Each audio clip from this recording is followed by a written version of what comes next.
And just like that, Owen Cabell keeps the recruiting streak going for the Crimson Tide.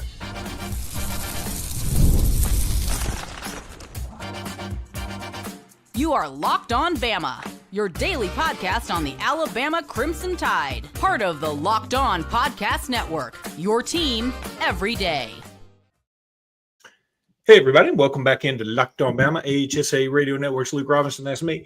Alabama internet legend Jimmy Stein. That's him. This episode is brought to you by FanDuel. We'll talk about FanDuel in just a little bit. I want to thank you every day for being here every day. Thank you, newbies, for being here today. And thanks, everybody, for making this your first listen every single day. You guys are the best. Well, Jimmy, another day, another commitment, and it's going to keep rolling. We'll talk about that here pretty shortly. But today is Owen Cabell Day. And, you know, the thing you got to love about this kid, he comes in, this season or this recruiting season, I should say, with very little fanfare. I'm not sure how many radars he was on. Right. But Alabama saw something in him. DeBoer and Coach Shep saw something in him. They invited him to camp. He comes to camp. He does really well at camp, and his measurables line up with what they thought they would be. And after that, they give him an offer. Look, apparently this class was supposed to only be 2 receivers. And my bet was Cedarian Morgan 1, and then, get another one that's really good. Well, they love Brian Williams too, who should be committing tomorrow. But then they were like, I don't know that we can pass this guy up. And I think it's a great play. I'm super happy to have him. I think this is a fantastic, if anything, it's a great value commitment. I love that term, value commitment. I mean, because that is a new thing in this new world that we have to get used to, that there will be guys like this in every class going forward under this new set of rules due to the salary cap, right? And you got to fit some guys in. You can't just have 50 guys on the team. You have to have more than 50 on the team. Not every guy. You can't pay them all like you pay, let's say, Ryan or Keelan Russell or Ty. So there's that. But this is a great pickup for multiple reasons. There's that. But number 2, he can play. They bought him in for camp. And camp, senior season camp stuff is a little bit of a thing of the past now. I mean, that kind of used to happen all the time. Now it happens less and less. Now you're making camp decisions about a year earlier. It's really kind of camp is sort of a bigger deal for younger players than it is for the older players. But every now and then you bring an older guy in that says, we need to look under the hood here. We need to really test you. They did. He passed every test with flying colors. He ran the 4.4. He measured in at 6'3", 200. He wanted to play for Alabama. And I know that really the finalists were Illinois and Vanderbilt, but he wanted to play for Alabama. Watch the tape. Again, kick returner, makes plays returning kicks, super fast, straight line speed. I don't really have any knock. If I'm going to knock something, not the best shake and bake guy, but do expect a 6'3+ wide receiver who runs, a guy with his length. Do you expect them to be David Palmer? That would be nuts. So no, he's not really that guy. He's just sort of straight line speed guy. But boy, what a good pickup, particularly Luke, when you couple him with your favorite, who could be committing in a couple days. It's not just, maybe if this is the bell cow of your wide receiver group, you're like, hey, what's going on? But he's not. Wide receiver groups are like basketball teams. They're 2 or 3 stars and role players. This guy is just a fantastic member of that basketball team that you're building at wide receiver. Look, I mean, I'm going to throw out a name that may irk some people, but it's like this guy's Mohamed Diabate. I mean, I love it. He's not going to be the star, but man, you're not where you are without him now. I know we're without him next year, but I'm just saying, let's keep it in the 2024-25 thing. Yeah, look who took him. Yeah. I want to give a shout out to John Bailey, who said, hey, Roll Tide from Savannah, Georgia. By the way, John, my company just took out the Savannah Forsyth Park fountain. We're going to be restoring it here. We are restoring it right now.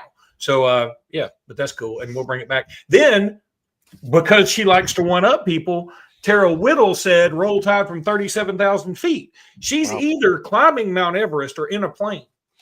I think she's so excited about Owen Cabell's commitment that she launched herself. She launched herself 37,000 feet up in the air, which is good because my vertical is like way less than even 37 inches. So Yeah. shout out to Tara for really getting it off the ground there. You insulted 37-inch vertical is great. I guess it is. I was trying to think of some. My vertical, okay. My vertical's around 37 centimeters. Yeah, there you go. Much better. Around. You can't jump to a conclusion, as they say. All right. That's good. All right. So really like this guy a lot. Think that, look, when you put him as your third receiver with Brian Williams and with Severian Morgan, it's a super recruiting class. I mean, receiver class. Now, I'm going to say this again, and I had somebody in the comments tell me, you say this about all of our 3-stars. I believe it about most of the 3-stars. I don't think I've said it about all of them. I believe Owen Cabell may end up a low 4-star. I believe that. That could happen. I don't know if this offer list, I don't know that there's, I don't think the offer list completely dictates the rankings, but I think with his offer list, he might not. But measurables wise, he should be. There will be kids that with 4 stars that aren't as big and fast as Owen Cabell. That's a fact. That's a fact for sure. I get the same thing, of course, all the time. You're excited about every prospect. Well, first of all, we've sort of grown up in the Nick Saban era. Do y'all think Nick Saban was taking a bunch of tomato cans? And Kalen DeBoer and Courtney Morgan are putting together what I think is going to end up being no worse than the number 3 ranked class in the country. There's not going to be a lot of tomato cans in this group either. Of course, there's a reason to be excited about virtually all of them. But, I said something not too long ago about, somebody that I thought might, and the keyword might, end up ranked as high as national top 150. And somebody said, well, Jimmy always says they're all going to be in the top 150. No, I don't. Actually, I don't. But last year, 14 of the 18 high school players we signed were ranked in the top 150 by at least one service. 14 of the 18. And the 4 that weren't, you can't find anywhere where I said they would be in the top 150. So anyway, that sort of. There you go. I like get after him. Stuck with me a little bit. Sorry about that. Oh, okay. So apparently, Paul Feinbaum said, well, it seems Nick Saban is still in T-Town recruiting. By the way, there was a Kyle, all Auburn or something. He tweeted something a year ago, said Hugh Freeze is going to make Kalen DeBoer's head spin in recruiting.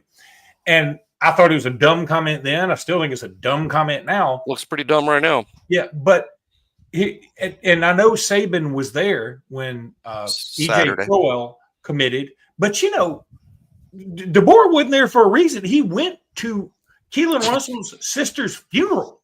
That's right. I mean, and here's another thing. Why is that supposed to insult me? If Nick Saban is hanging around Alabama, we're paying him a lot bit, and if he wants to help recruit, why the heck not? What's wrong with that? Does it bother us as Alabama fans if kids go on Florida visits and they talk to Steve Spurrier? Does that bother us? Why would we care? I don't care. I don't care who they talk to at Georgia or LSU. I don't care that they talk to players, which is actually more impactful, by the way. If you go to Tennessee and meet with Peyton Manning, that's going to be more impactful than meeting with somebody like Phil Fulmer. And I realize that Nick is an engaging personality, one of the great recruiters of all time. And I think that's why our rivals get so upset by this, because they see it as some sort of major advantage because Nick is so good at this and so charismatic and good at it. But this is like the biggest non-story ever. And it's supposed to be diminishing what Kalen DeBoer and Courtney Morgan are accomplishing. That's the sense I get from comments like that. It's kind of diminishing, but no, that's crazy. DeBoer would be not doing his job if he didn't utilize Coach Saban in some fashion or another. That's Kalen DeBoer doing his job and taking advantage of all resources. But it's way overblown how much Saban's helping with recruiting. That's just overblown. There's no doubt. And also Caitlin Cox says, look, he meant that as a compliment, like Saban, like DeBoer is acting like Saban. Okay, that may be fair, and so I probably don't need to. Yeah, I haven't seen the quote. But I do know some Auburn people have been saying, well, Saban's still doing all the work. Let me ask you this. If you were taking a math test and the teacher said, you know what, you can use a calculator, and you said, not doing that, why would I do that? But you're the dummy. That's on you. It's the guy. Saban is our calculator. Recruiting is a math test, and we're going to use our calculator when we can. And I think that's exactly what we should do. And if you don't want to use it, if you want to get your own abacus, go for it. Good luck recruiting with that thing. That's what Hugh Freeze is out there doing, using an abacus in recruiting right now. All right, FanDuel. Summer sports are in full swing, and whether you're all about baseball under the lights, golf on the greens, or high-stakes soccer action, FanDuel is the best way to make every game even more exciting. You're already following the action. Why not make it a little more thrilling with FanDuel? You can get in on the game while your friends are out there getting sunburned at the beach like a bunch of suckers. I've been using FanDuel to track my favorite matchups, and the app keeps it fresh with new daily promotion and fun ways to bet. Look, if you're new to FanDuel, new customers can bet just $5 and get $150 in bonus bets if your first bet wins. That's incredible. Open the FanDuel app today and visit FanDuel.com to get started. That's FanDuel.com. I say go to the app, but you can also go to FanDuel.com. So, all right. So I'm going to see where, Jimmy, you talk about the two other receivers, one coming up tomorrow, one coming up Wednesday, while I look and see what this did to our ranking, adding Mr. Owen Cabell. Yeah, I doubt it did too much to the ranking, but because he's not ranked very high. But Brian Williams commits tomorrow to someone, BOL and Wilt Fong. They all say it's Alabama, so let's go with that. Let's say it's Alabama. We'll be optimistic because they've been on a roll just like Alabama. Tall possession receiver. Reminds me of Derek Meadows from the last class. He's not ranked as high as Derek Meadows, doesn't have Derek's overall recruiting profile, but physically he's a lot like Derek Meadows. Why are we taking him as a second or third receiver? Basketball team. Again, basketball team. Here's your possession guy. Here's your red zone guy. This is what he's going to do really well. Tremendous catch radius. But one thing I like about Meadows and Brian Williams in back-to-back classes, we've signed some guys like this in recent years, like Billingsley, for instance. I mean, Billingsley was one of these guys. Caleb Odom, I think, is kind of one of these guys, these 6'6" receivers, and the fans get infatuated with playing these guys at receiver. But really, what those guys are, in all honesty, were undersized tight ends. That's really, they're undersized tight ends. Meadows last year and Brian Williams this year, they're wide receivers. There will never be a thought to put him at tight end because they're not tight ends. They're receivers. And I think you're going to get from them what you might have thought you were getting with Billingsley and Odom. But actually, you're going to be getting that with Meadows and Brian Williams. They're quick twitch, wide receivers, comfortable outside, catch anything, huge catch radius. But they're guys that will always be wide receivers. Nice. You're on mute, which gives me you're on mute, which gives me I'm back. What gives me more opportunity to laugh at John Bailey from Savannah. Well, what it means is he listens to the show. He listens to the show. It's Raining Men is our theme song. And if it weren't for copyright infringement, it would be the song we play at the beginning of this. I'm going to email Courtney Morgan and say that should be next summer's theme. And take some ownership. Take some ownership interest. That are 5 stars. It's Raining Men. I did. And we'll take some ownership interest in that too if they go with It's Raining Men. That's great. Hey, Dad, I made the show. Is that Hugh Freeze in his profile picture? Is it? Or is that him? No. That's Jerry Willis there. And hey, Jerry Willis. My eyesight's not too good. Is that Bill Shakespeare? That's Jerry Willis. Check out your son. He made the show. He did. Jerry Willis's dad, Mr. Willis. Hope you're watching. Jerry made the show. Let me see. Caitlin Cox says Courtney Morgan is a real deal. Better keep him around. You got that right. USC tried to hire him. As a matter of fact, USC reportedly tried to offer him $1 million. Yeah, we need to hold on to Courtney Morgan. He's valuable. And that's going to be interesting because I know that money doesn't come out of this revenue share stuff, but it's just more money you got to come up with. You know, we've got to come. You know, and we're going to a lot of the same boosters. You know, hey, we need some money for this to keep our coach around. All right, here's $1 million.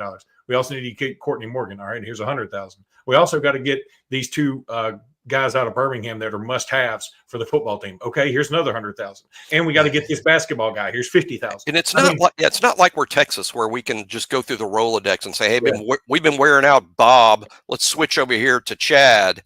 Yeah.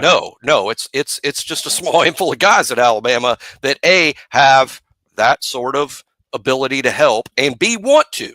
See, Texas has a lot of billionaires that don't care about football too. I mean, they have a lot. They have enough that care that they can pay for everything, but they also have a few that don't care. Alabama's got some rich alums that don't really care about football, and that's fine. It's not for everybody. And Chris Marlar, who runs the Locked On Gamecocks site, he put out his top 10 most famous alums from SEC schools. And like Brad Pitt was number 1 from Missouri. I didn't know Brad Pitt went to Missouri. I would have. Yeah, I didn't know that. I would have bet he went to like some sexier school, like Sexy State University or whatever. But Bernie Madoff was number 5. It's not like we can call Bernie Madoff and say, "Can you hook us up?" He's either in prison or dead or both. He's probably a little broke by now, wouldn't you think? I wouldn't. And someone's got to educate. I do know Bernie Madoff attended Alabama. Did he actually graduate from Alabama? I don't know, but I remember that I don't know. But see, you don't have to graduate to be an alum. If you went there for 5 seconds, you're considered an alum. I guess. Pretty weak, though. That's the truth. I didn't know that was true. I've always thought an alumnus had to have graduated from that school, but it's not. If you went there, like Jalen Hurts is an alum of both Oklahoma and Alabama. Who's the wide receiver that dropped the pass from Bryce Young in the national championship game? Help me. Agiye Hall. Agiye Hall is an alum of like 9 different places already. I think Agiye Hall is playing this season at Sacramento State.